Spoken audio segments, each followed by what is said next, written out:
Federal Reserve secrets you have never heard, but it's crucial you understand them. I'm going to explain them to you in one simple, fast step. That is right. Step number one, the No Bueno Zone.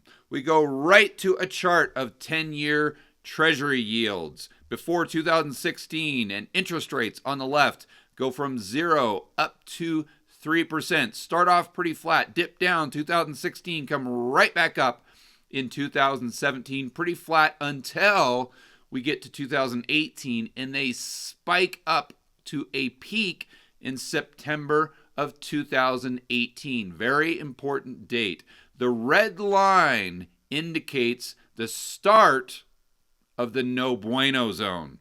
Any interest rate above this level, call it 3.5%, starts to crush the economy. Why? Because we've got all-time highs in consumer debt, corporate debt, state debt, sovereign debt. When you have that much debt in the system and an interest rate is a price or a cost of the debt, at a certain level, you just can't afford to pay any higher monthly payments. So, what happened September 2018? Editor, throw up the chart of the S&P 500. What happened is it crashed, came completely out of bed, falls off a cliff because interest rates got too high for the economy and the stock market to handle. So the Fed had to come in and say, whoa, okay, we're going to stop raising interest rates right now. Don't worry about it. We won't go any further into the No Bueno Zone. And when they did that, of course, the market starts to recover and interest rates on the 10-year start to go down. We go all the way down to where we are today, 2020, at none other than zero. Of course, right back to ZIRP, 0% interest rate policy.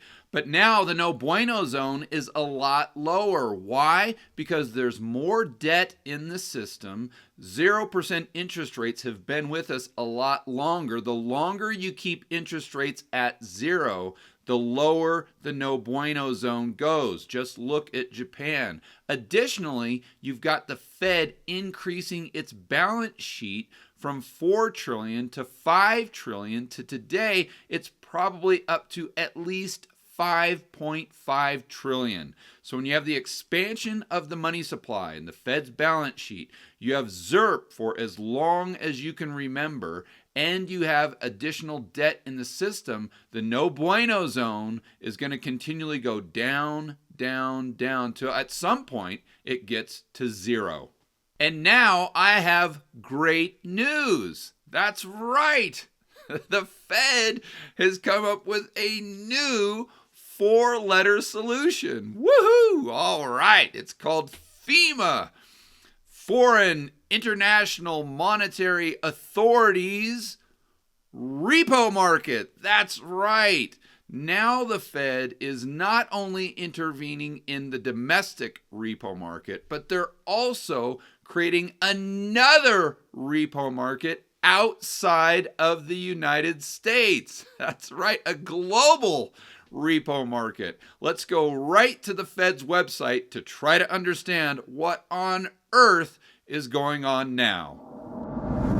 The Federal Reserve on Tuesday announced the establishment of a temporary, they're always temporary, aren't they? QE, repo market September 17th, nothing to see here. Keep moving along. It's only temporary. So they establish a temporary repurchase agreement facility, or repo, for foreign and international monetary authorities to help and support the smooth functioning of financial markets, including the U.S. Treasury market, and thus maintain the supply of credit to U.S. households and businesses. Notice whenever we're reading these, or whenever you go to the Fed's website with any of these ridiculous alphabet soup programs, they always conclude with them saying it's going to benefit U.S. households and businesses, because who would be against that, right? Of course. But I want to point out a little bit further down in the paragraph something that's extremely important.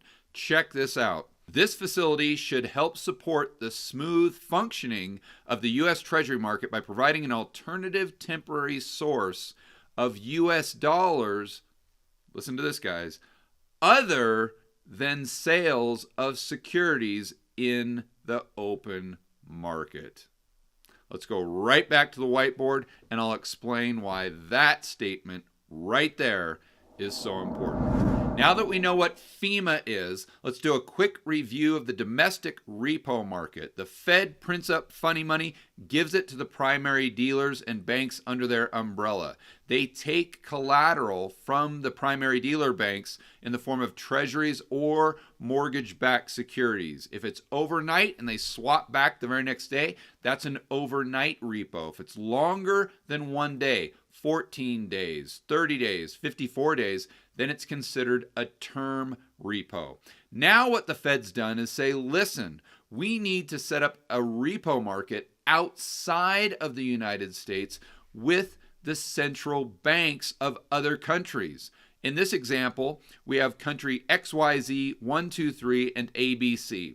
On the balance sheet, on the asset side, they've got treasuries. On the liability side, they have dollar-denominated debt, DDD, and they have their own debt denominated in the local currency. What's happening is they're having to come up with dollars to make the payments on the dollar-denominated debt. In order to do that, they're selling treasuries into the treasury market. But the Fed is coming in and saying, whoa, whoa, whoa, whoa, no, don't do that. Please, please, whatever you do, don't do that. We'll set up a repo market just for you so you can give us the treasuries and we'll give you the dollars you need. Why is the Fed doing this? Because if those central banks or corporations that have the treasuries, anyone outside of the United States, if they sell those treasuries into the open market, that increases the supply of treasuries. If the supply increases, the prices go down. If the prices go down, what happens to the interest rates? Go right back to the example of the 10-year Treasury chart, and if prices go down, interest rates go up, potentially taking us into the no bueno zone. So the Fed is doing everything they can to make sure that no one, literally in the entire world, is selling treasuries. They want all those treasuries on their balance sheet. So if no one is selling, it's not increasing the supply, it's not driving prices lower, and it's not driving interest rates higher, potentially into the no bueno zone. April Fools! It's April Fools today. I got you. I said there's one simple fast step. Of course not. There is 3 simple fast steps. So on to step number 2. It's the effective federal funds rate does not equal liquidity. This is the second secret I can guarantee you've never heard. Right now we understand the Fed funds rate is a range. Currently, it's between 0 and 0.25%, but for this example, to keep things simple, let's say it's between 1 and 2%. To make things a little more tricky, we've got to understand that this is an aggregate total of all the Fed funds transactions that happen during the day. So to make things a little more clear there, let's go to a chart that was sent to me by Jeff Snyder himself. The blue line represents the Fed funds rate for the particular day, but you can see throughout the day with all the banks, there's transactions that happen way above the rate and way, way below the rate. It's extremely volatile behind the scenes, even though what you see on the Fed's website is just one simple number. So let's say the Fed funds rate is between 1 and 2%. You see 1.1%, and you're like, oh wow, that's great. There's a lot of liquidity in the system. It's at the bottom of the Fed funds range. But what you don't understand, that to get to that 1.1%, there was thousands of transactions that could have occurred below 1% or above 2%.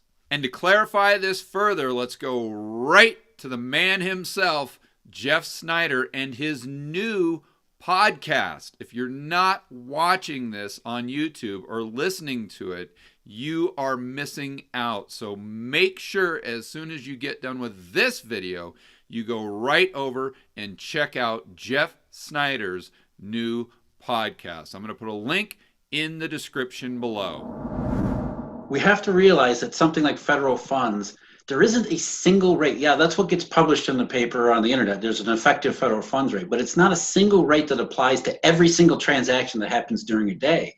It's actually just a weighted average of all sorts of transactions, all sorts of funding trades that go on across a whole range of interest rates and interest costs and volumes. There's different for every counterparty that shows up looking for cash in federal funds. And so when we start out with the federal funds market, we have to understand that the effective federal funds rate is a weighted average of all the transactions that do take place. So we understand the Fed funds transactions that happen throughout the day can be wildly different in terms of the interest rate than the Fed funds rate that we see, the headline number, on CNBC or on their website. But let's remember how these transactions take place to take our understanding to the next level. Primary dealer bank A, B, and C, and then we have just ordinary bank 1, 2, and 3.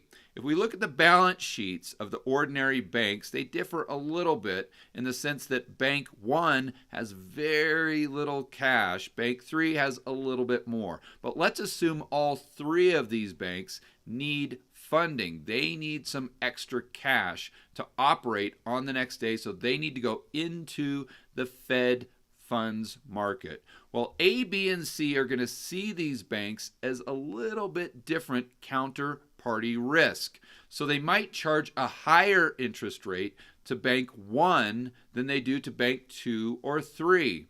So let's see how this would play out on a day-to-day basis. Day number 1, let's assume the primary dealer banks lend to Bank number 1 at a 2% interest rate. Remember, again, with our example, we're assuming the Fed funds range is between 1 and 2%. So Bank 1 gets their money at 2%. Bank 2, 1.5%. Bank 3, 1%. So the effective Fed funds rate for the day would be 1.5%, right in the middle of their range. So if an economist like Steve Leisman or someone else would tell you about the liquidity needs for the day, they'd say, well, it wasn't too bad. It was kind of right in the middle of the range, so there was most likely plenty of liquidity, meaning there was plenty of cash for all the banks who asked for it. If the interest rate would have gone up to 2% or gone even out of their range, like it did when the repo rates spiked September 17th, then they would say there was nowhere near enough liquidity or cash in the system for all the banks. The less cash that was available, the higher the price goes. Just supply and demand.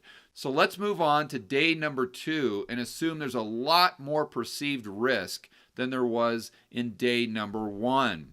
Well, if there's that much risk, the primary dealer banks don't have to lend to any of the banks beneath them, Bank 1, 2, or 3. So maybe they look at Bank number 1 and they say, you know what? Forget it. We're not lending to you at any price.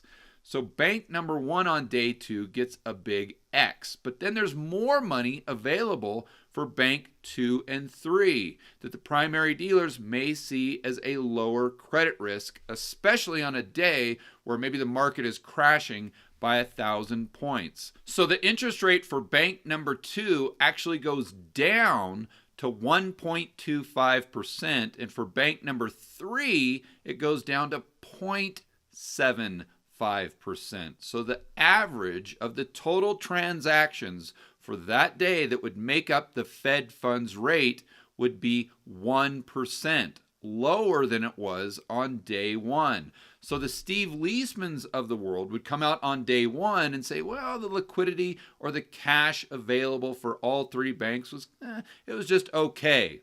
On day two, he would come out and tell you, wow, there was plenty of cash for all three banks. But we know by looking behind the curtain that it's actually the opposite. For all the banks involved, there was cash available for them on day one, not on day two. The liquidity in the system actually got tighter, even though the interest rates, the effective Fed funds rate, went down. What does this mean to you, the average viewer watching this? Well, if you're wondering why on earth gold may get sold off, or any assets, whether it's, who knows, Bitcoin, the miners, anything like that, it could go back to this secret that nobody is talking about. So let's pretend that bank number one isn't a bank, but it's maybe a hedge fund, or maybe it's a mutual fund, or a huge investor with a lot of assets on their balance sheet. If they go into the dollar funding market on day two and they can't get any money, but they have to pay their expenses or a debt payment, what are they going to do? If they can't access the dollar funding market, regardless of the interest rate, they've got to sell whatever is liquid on their balance sheet. That's the main reason why this is important to understand for the average Joe. Also, we need to understand that liquidity in the system isn't necessarily what we're being told by the talking heads on CNBC. And I thought the way Jeff Snyder and his co-host put it on their new podcast was absolutely hilarious. Regarding QE infinity, they said, at a time when we have the biggest liquidity event since Noah's Ark, the Fed doesn't even understand liquidity, and they might not be able to get it to the people or the entities that really need it. And I'd also like to point out that when you're dealing with the Fed or any of these markets, just like the Fed funds rate, although it seems smooth and calm on the surface, underneath it can be extremely, extremely volatile if we take the time to pay attention and look behind the curtain.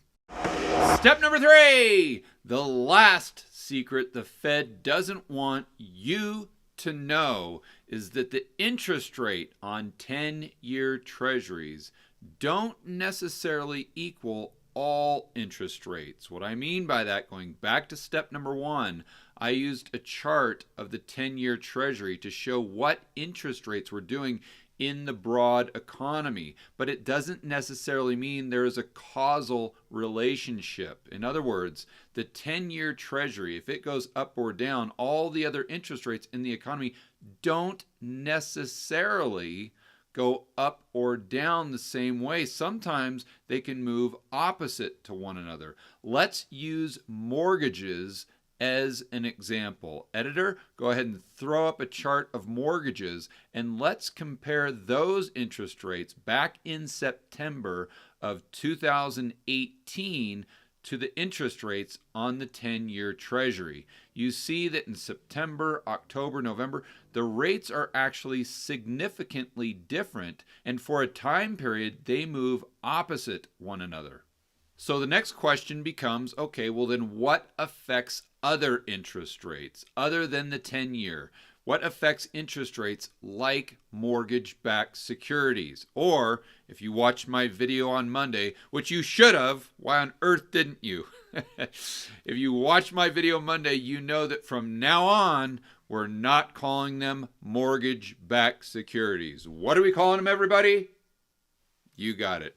Mortgage-backed sausages, because all they are is Fannie and Freddie going around the United States and taking noses from over here, hooves from over here, intestines, eyeballs, and just grinding them all together into this garbage called mortgage-backed sausages. You got it. So to find out what moves the interest rates on mortgage-backed securities, let's go right to the internet. When investors worry about inflation, this concern will push rates up. When Congress wants to stimulate and raise money for a deficit, it will create more U.S. Treasuries. This added supply of new treasuries can also cause rates to move higher. Why? Because the Fed has to print more funny money to buy the treasuries to keep the interest rates low. Therefore, the market sees that is potentially inflationary. And we know this is true because if we look at a chart of all the rounds of quantitative easing, 1, 2, and 3, interest rates on the 10-year Treasury actually went up, not down. So what makes interest rates on assets like mortgage-backed sausages to go up? To find out, let's go to my second full-length interview. He's back by popular demand with Chris McIntosh from Capitalist Exploits.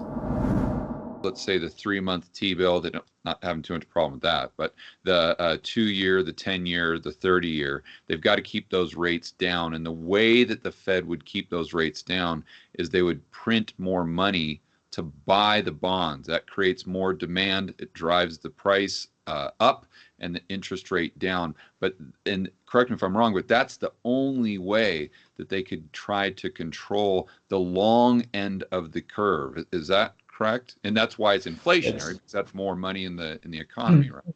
Yeah, and so I see this as only two ways out of that. One is exactly what you just talked about now, but that presupposes that there is a buyer for that debt that they issue. The Treasury. If there's not, if there's not, then they have to come into the market themselves. So you kind of move into a Japanese type of situation there where they essentially control that side of the market. And the other is that when you move down that path and they're monetizing the debt because they have to keep the yield curve under control, so they're monetizing the debt, you then start seeing that impact on particular asset classes in terms of inflation. So what drives interest rates higher are actually inflation expectations in the marketplace. Okay, well, let's think this through. We know that there was a no bueno zone for 10-year treasuries. But if we think about it, there's a no bueno zone for all markets that have interest rates. So let's just say for treasuries, the no bueno zone is 2%. And again, these are just hypothetical numbers for the example. For mortgage-backed securities, let's say the no bueno zone is 4%. Corporate bonds, maybe 5%. So if the Fed goes into the Treasury market like they're doing with FEMA in printing up more funny money because there's now a second repo market that's outside of the United States, well, this is going to be potentially inflationary. The market is going to see it as though prices are going to go up because there's more funny money chasing the same amount of goods and services. So the Fed is injecting all this liquidity or printing all the funny money to go into the Treasury market. The Treasury market is selling the Fed the treasuries. They're putting those treasuries on their balance sheet. But this is increasing inflation expectations in the corporate bond market and the mortgage-backed sausages market. So if they also have no bueno zones where the interest rates can't go over that threshold, this means the Fed is not only going to have to buy all the treasuries to keep interest rates low, but they're also going to have to buy all the mortgage-backed sausages and all of the corporate bonds. But let's think about it. This creates a huge doom vortex in the sense that if the Fed is increasing the money supply, the market is going to see that as inflationary. So they're going to sell even more interest rate sensitive assets than they otherwise would have. So the more money the Fed prints to keep interest rates under the no bueno zone in all of these markets, the more forced selling they're going to create. The more forced selling they create, the more money they have to print to buy more and more assets. So again, just so we're all clear here, the doom vortex is the Fed prints money to buy assets that increases inflation expectations. The higher that inflation expectations go, the more selling the marketplace does, the more money the Fed has to print. It gets us into this situation where the Fed's balance sheet, or the funny money, goes from this small kind of, well, it was never small, but this little rectangle, it keeps going up and up and up until it goes to, of course, infinity and beyond. And you may be asking yourself, okay, George, well, what is infinity and beyond? You're kind of being hyperbolic there. Well, let me put it to you this way.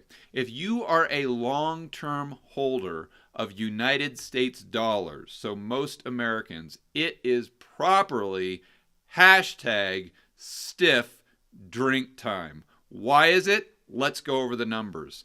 The Treasury's outstanding, let's just call it around 23 trillion. Corporate bonds, 7.5 trillion. Mortgage-backed sausages, $8 trillion. This is taking the Fed's balance sheet to near $40 trillion, and this is without all the bailouts and four-letter acronyms, the alphabet soup of the Fed's solutions. So the takeaway for all of you watching this at home is there's a threshold for rates in all of these markets. The Fed cannot allow interest rates to exceed those levels without the entire house of cards collapsing in on itself. Also, things like the Fed funds rate that seem very calm and smooth on the surface, when we look back behind the curtain, we see that it's extremely volatile, and the Fed most likely doesn't have control over the short end of the yield curve and the Fed funds rate like we are always told. And with liquidity, it's obvious, looking at the marketplace and Jeff Snyder's work, the Fed has no control over the amount of liquidity in the system at all. That means it's a broken system, and the Fed will continue to struggle with the liquidity in all of these markets on a moving forward basis. And lastly, because the Fed can't allow interest rates to get into the no bueno zone, it's going to be a monetary roach motel, just like Peter Schiff has always said. You can check in, but you can never, ever leave. It's quantitative easing infinity, repo market infinity, stimulus infinity, and now it's money printing infinity. For more content that'll help you build wealth and thrive in a world of out of control central banks and big governments, check out this playlist right here, and I will see you on the next video.